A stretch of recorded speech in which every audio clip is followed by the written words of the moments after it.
The footage, which was filmed by a passing motorist, purportedly shows the moment just after the man threw the petrol bomb at the building. He appears enraged as he shouts and swears at the walls of the Kremlin, a section of which is burning where the Molotov cocktail appears to have hit it. It comes after more than 15,000 people have been detained for demonstrating against Russia's barbaric invasion of Ukraine, according to independent human rights body OVD-Info. Despite the constant threat of arrest in Russia, thousands of Russians across the country have protested against Putin's war in Ukraine. Last week, 467 people were detained in Moscow for protesting against the invasion as Moscow clamps down on anti-war demonstrations.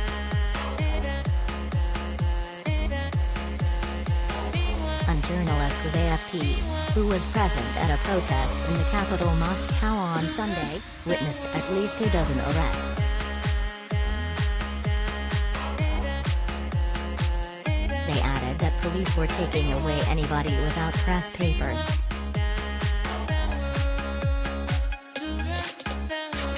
Videos show officers using truncheons and stun guns in a brutal bid to stamp out any opposition to the invasion of Ukraine.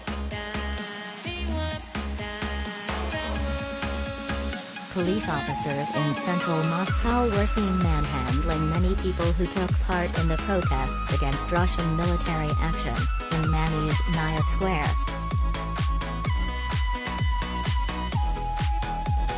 Meanwhile, on March 14, Russian journalist Marina Lubsyannikova defied Putin's crackdown on free speech to denounce his war on Ukraine on live TV.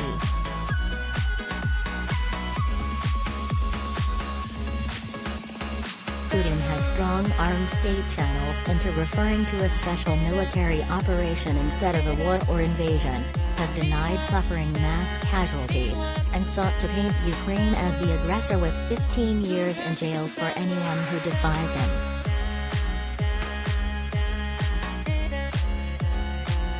But Lubsyannikova decided to flout the law, storming onto the set of state-controlled Channel 1 waving an anti-war sign.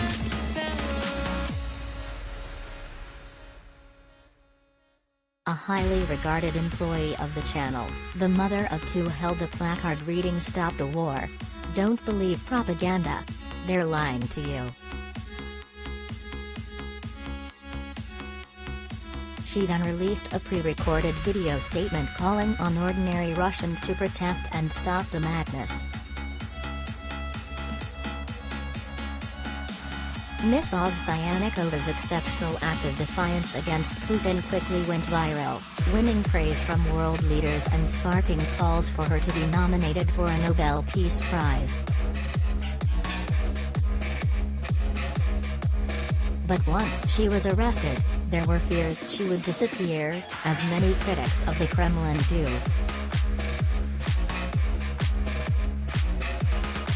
Her lawyer said he could not make contact with the journalist or find her at the notorious police station she was said to be held in, raising concerns for her safety.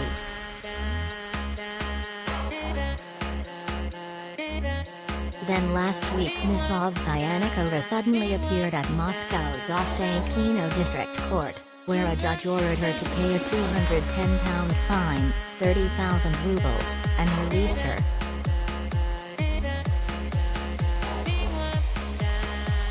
She could have faced a maximum punishment of 10 days in detention for calling for illegal protests.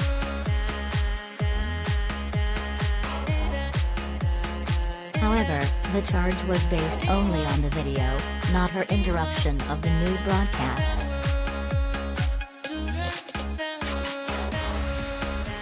So it is feared that her ordeal is far from over, as Kremlin cronies last week called for her to be locked up for several years.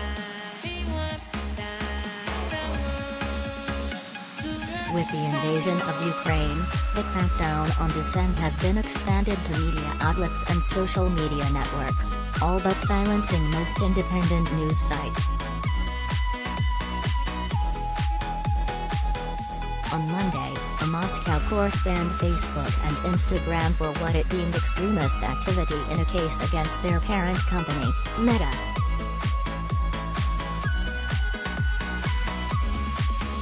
The Tverskoy District Court fulfilled a request from prosecutors to outlaw Meta Platforms Incorporated and banned Facebook and Instagram for what they called extremist activities.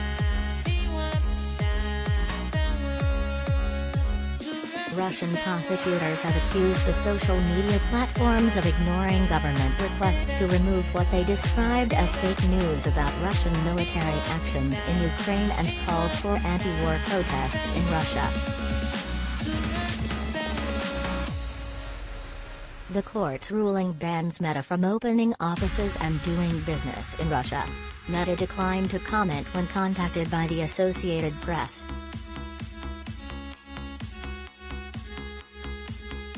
Prosecutors haven't requested to ban the Meta-owned messaging service WhatsApp, which is widely popular in Russia.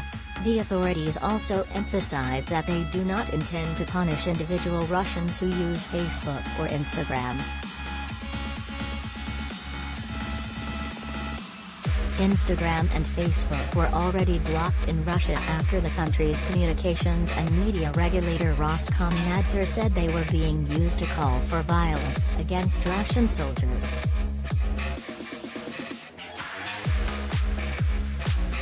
In addition to blocking Facebook and Instagram, Russian authorities also have shut access to foreign media websites, including BBC, the U.S. government-funded Voice of America and Radio Free Europe/Radio Liberty, German broadcaster Deutsche Welle and Latvia-based website Meduza.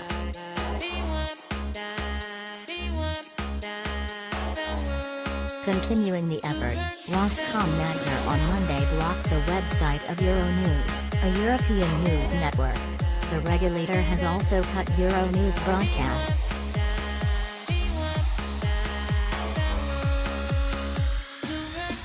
The court's verdict comes amid multi-pronged efforts by Russian authorities to control the message about Russia's military action in Ukraine, which the Kremlin describes as a special military operation intended to uproot alleged neo-Nazi nationalists.